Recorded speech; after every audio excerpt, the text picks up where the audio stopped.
예레미야 32장 1절에서 15절 말씀. 예레미야 32장 1절에서 15절 말씀인데요. 6절에서 8절까지만 봉독하겠습니다. 예레미야가 가로되 여호와의 말씀이 내게 임하였느니라. 이르시기를 보라, 내 숙부 살룸의 아들 하나멜이 내게 와서 말하기를 너는 아나돗에 있는 내 밭을 사라.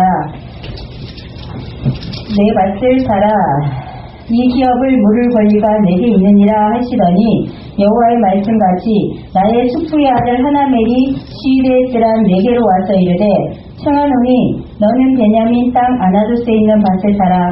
기업의 상속권이 내게 있고 물을 권리가 내게 있으니 너를 위하여 사라 하는지라. 내가 이것이 여호와의 말씀인 줄 알았으므로 이는 하나님의 말씀이니라.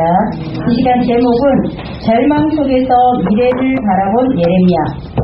절망 속에서 미래를 바라본 예레미야라는 제목으로 목사님 말씀 주실 때 크신 은혜 받으시기 바랍니다.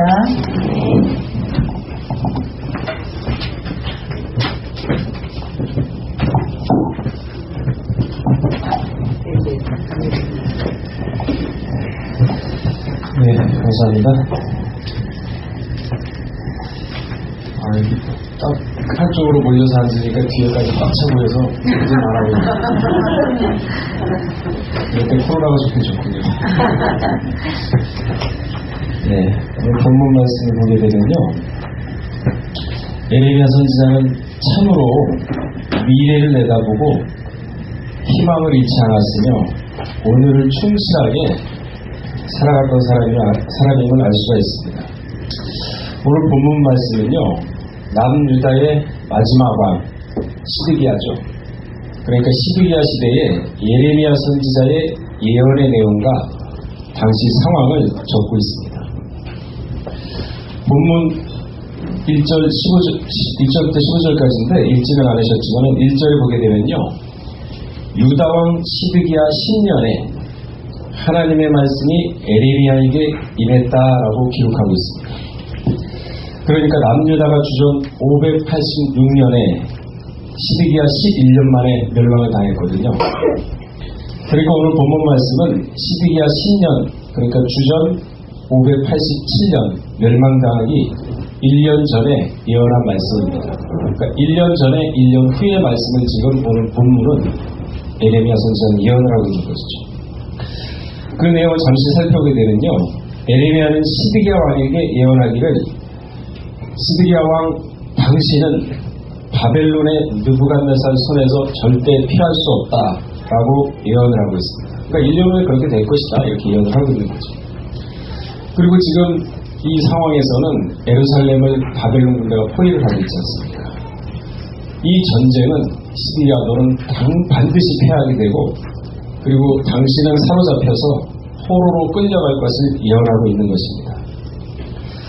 그러나 왕의 입장에서는요, 아무리 선지자라 그러지만 기분 나쁘죠. 나라를 반역죄로 몰아가고 우리가 다 멸망할 것이라 하는데 기분이 좋겠습니까? 그래서 예레미야 선지자를 어디에 가둬두냐? 시위대의 뜰에 가둬둡니다. 그 말씀이 32장 2절에 있죠. 뿐만 아니라 가둬두는 것을 멈추는 것이 아니라 쭉 읽어보게 되면 37장 13절을 보게 되면요, 지륵이 있는 우물 속에 집어넣는가 하면 토물 속에 가두기도 하였다고 기록을 하고 있습니다. 이렇게 예레미야 선지자가 나라의 멸망을 예언하고 왕이 포로로 끌려갈 것을 예언하자 거기에 기분이 나쁘고 그랬던 왕이며 백성들이 예레미야 선지자를 이렇게 토굴에서 가지고 지륵 속으로 가뒀던 것이죠. 그럼 우리가 알듯이 예레미야 선지자가 이렇게 말한 것은 자신의 자유의지로서 개인 생각으로 하는 것이 아니고 오직 하나님의 예언의 말씀을 대언한 것입니다. 이렇게 하나님의 예언의 말씀을 전하면서 수많은 고초와 수욕을 당했던 거죠.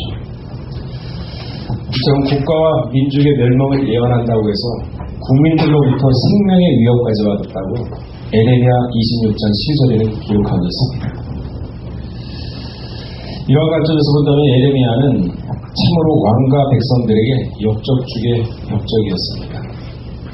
선지자라는 사람이 질때지더라도 기도하고 하나님 의지한다면서 싸워보고, 그리고 우리가 전 힘을 다하면 혹시 이길 수 있지 않겠느냐, 이렇게 얘기를 해서 사기를 높아줘야 되는데 너희는 안 돼, 진다, 왕은 포로로 끌려간다 하면서 사기를 떨어뜨리고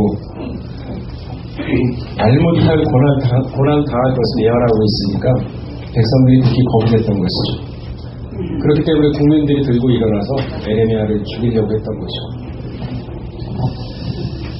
이처럼 역적이 되어서 궁정 시대 뜰에 갇혀 있을 때, 생명의 위협을 당하고 있을 때, 그때 오늘 본문 말씀처럼요, 예레미야의 숙부의 아들 사촌에게 하나님의 자가 자기 뜰에 갇혀 있는 예레미야에게 나와서 아나돗에 있는 자기 땅을 사라고 요청을 합니다. 우리가 가만히 보게 되면요, 이 하나멜이라는 사람은 참으로 약삭빠르고 이해 타산이 빠른 사람이라는 걸 알 수 있습니다. 지극히 현실주의자였죠. 물질주의자였습니다. 시세에 아주 밝은 사람이었습니다. 당시 상황은요, 바벨론 군대가 예루살렘을 포위하고 있었던 풍전등화의 상황이었거든요. 그러니까 나라가 멸망할 것을 이 하나멜은 알았던 거죠. 그래서 아직 기회가 있을 때 땅을 팔아넘겨 얼마만에 땅의 이익을 챙기려 했던 것입니다. 그럼에도 불구하고 이 모든 상황을 알매도 불구하고 예레미야는요, 베냐민 땅 아나돗을 하나멜로부터 구입을 합니다. 예레미야도 당연히 나라가 멸망할 것을 알고 민족이 바벨론 다 끌려갈 걸 왜 몰랐겠습니까? 그리고 그 예루살렘 땅이 모두 황무할 것이라는 걸 알았지만 그럼에도 불구하고 은 17세기를 주고 그 땅을 샀습니다. 그리고 나서는 하나님께 기도를 합니다. 그때 하나님이 예레미야에게 뭐라고 말씀해 주시냐면은 오늘 말씀 본문 14절 이하에 있는 말씀입니다. 때가 되면 너희 백성들이 다시 이 땅으로 돌아오게 하여 너희가 이 땅을 차지하게 될 것이라고 말씀해 주십니다. 이하의 말씀이죠. 그러나 우리가 알다시피 이 14절의 말씀은 앞으로 70년 후에 일어날 일입니다. 사실 그때 예레미야는 죽고 없을 때입니다. 나이가 들어서. 그렇기 때문에 그의 후손들이 이 땅의 소유를 증명하기 위해서 이 땅을 사면서 그 증서를 써서 받고 임봉한 후에 시위대 뜰 앞에 앉은 유다 백성과 증인을 삼아 땅의 소유로 삼았다고 10절에는 기록하고 있습니다. 70년 후에는 증서가 없으면은, 자기 예레미야가 샀는데 증서가 없으면은 예레미야 땅인지 아닌지 모르지 않습니까? 그래서 증서를 만들어서 증인들 다 보여주고 그걸 봉인하라고 지금 얘기를 하고 있는 거죠. 철두철미하게 소유를 하라는 얘기죠. 때가 되면 너희 백성들이 다시 이 땅으로 돌아오게 하여 너희가 이 땅을 차지하게 될 것이라고 말씀해 주십니다. 이 모든 일은 바로 하나님이 진행하신 일이죠. 그 이유는요, 하나멜의 땅을 매입하여 예레미야와 그 백성들에게 그 장래일을 알려주시기 위함입니다. 땅을 사라는 얘기는요, 70년 후에 돌아온다는 내 말이 확신을 주겠다는 그런 뜻이거든요. 근데 하나멜은 눈앞에 이익을 해서 땅을 팔았지만 예레미야는 하나님의 말씀을 믿고 그 땅을 산 것입니다. 앞으로 1년만 지나면 시드기야 왕은 아들이 죽고 눈이 뽑힌 상태에서 쇠사슬에 묶여서 바벨론으로 끌려가게 됩니다. 그리고 그 땅은 황폐해지고 짐승들이 들끓게 되죠. 예레미야나 자신은 나이가 들어서 죽게 될 것이고 이들이 돌아올 때는 이미 고인이 되어 이 세상 사람이 아니게 될 것입니다. 그럼에도 예레미야는 미래를 내다보고 이 땅을 하나님의 말씀을 믿고 산 것이죠. 70년 만에 돌아와서 드디어 이 땅을 차지한 걸 우리는 역사상에서 목격할 수 있지 않습니까?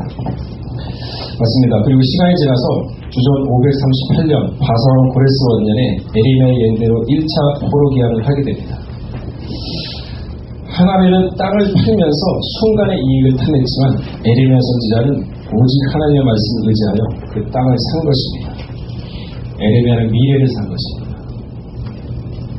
절망 속에서도 미래의 소망을 에레미야는 샀던 것입니다.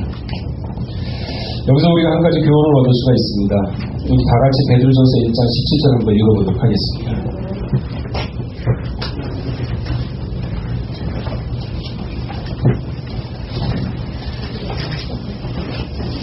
베드로전서 1장 17절입니다.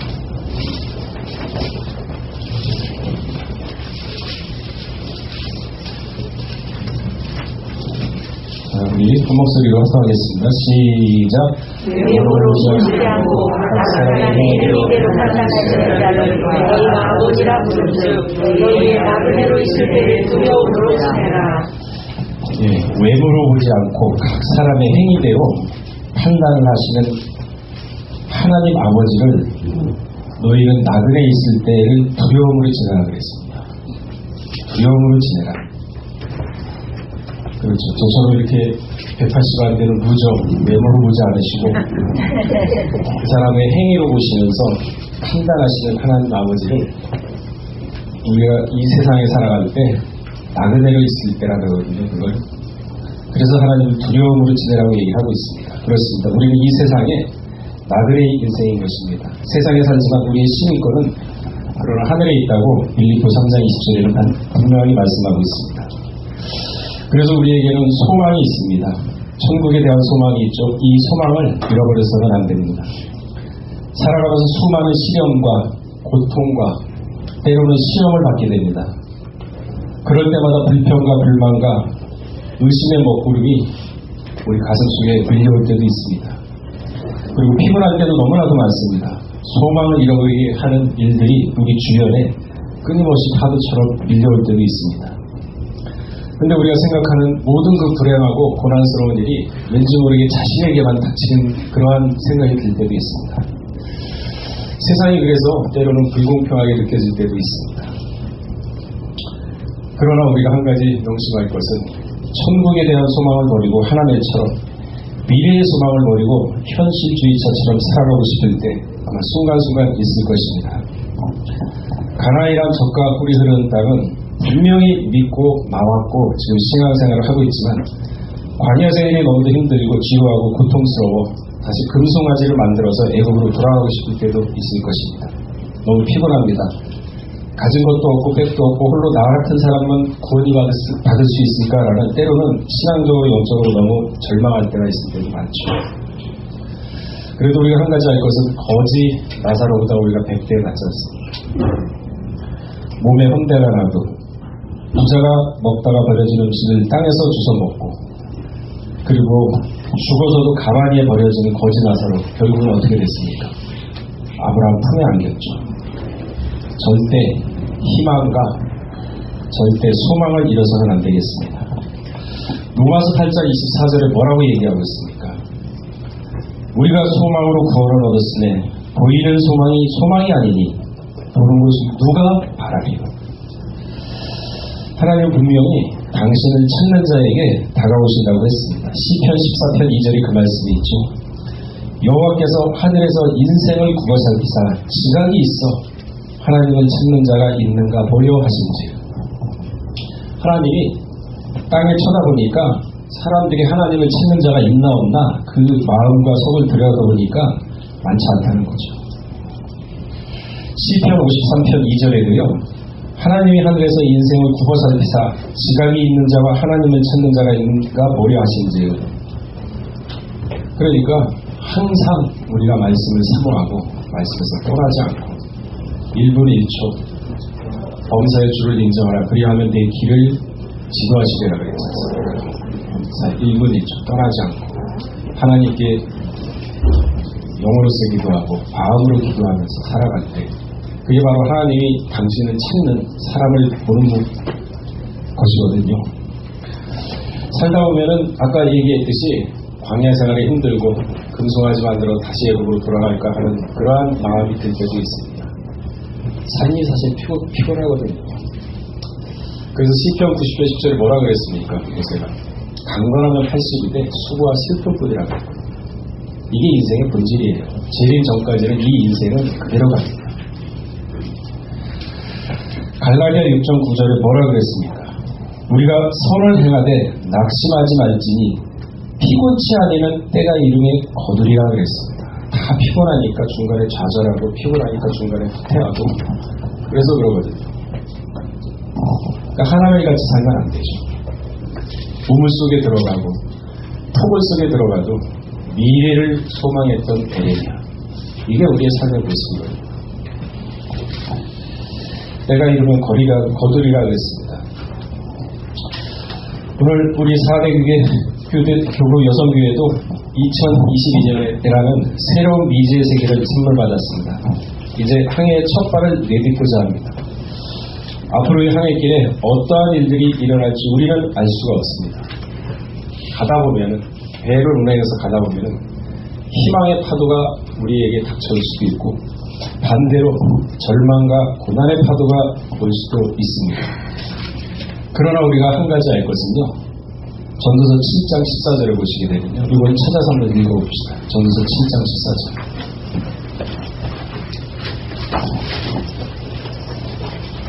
인생이 성경에 보면은 인생이 무엇이라는 걸 명확하게 보여주고 있거든요. 그래서 오늘 전도서 7장 14절로 가늠 한번 해보자고. 전도서 7장 14절. 불러보겠습니다. 시작. 평안하리는 기뻐하고 불안하리는 생각하라. 하나님이 이 두 가지를 병행하게 하사 사람으로 그 정의를 미인하여 알지 못하게 하셨느니라. 형통의 파도가 있고 고난의 파도가 있습니다. 그런데 형통한 날에는 기뻐하라 그랬어요. 즐거우면 가족끼리 가서 외식도 하면서 그 즐거움에 하나님이 주신 즐거움에 감사의 마음도 느끼고 고난이 나면은 왜 이런 일이 닥쳤는가 절망하는 것이 아니라 생각하라 그랬죠. 절망하라 그런 게 아니라. 그래서 뭐가 잘못됐구나 그러면 다시 돌이킬 수 있는 그 시점을 찾으라는 뜻이거든요. 그래서 공고한 날에는 생각하라. 근데 형통한 날과 공고한 날을 마귀가 만들어 놓은 게 아니라 하나님이 이 두 가지를 병행하게 했다고 그랬어요. 왜? 사람으로 하여금 그 장래의 일을 능히 헤아려 알지 못하게 하셨습니다. 우리가 미래를 알아봐요. 그러면 이 세상이 살 수 있을 것 같아요? 살 수 없죠. 그래서 아까 제가 말씀드렸듯이 범사의 주를 인정하라.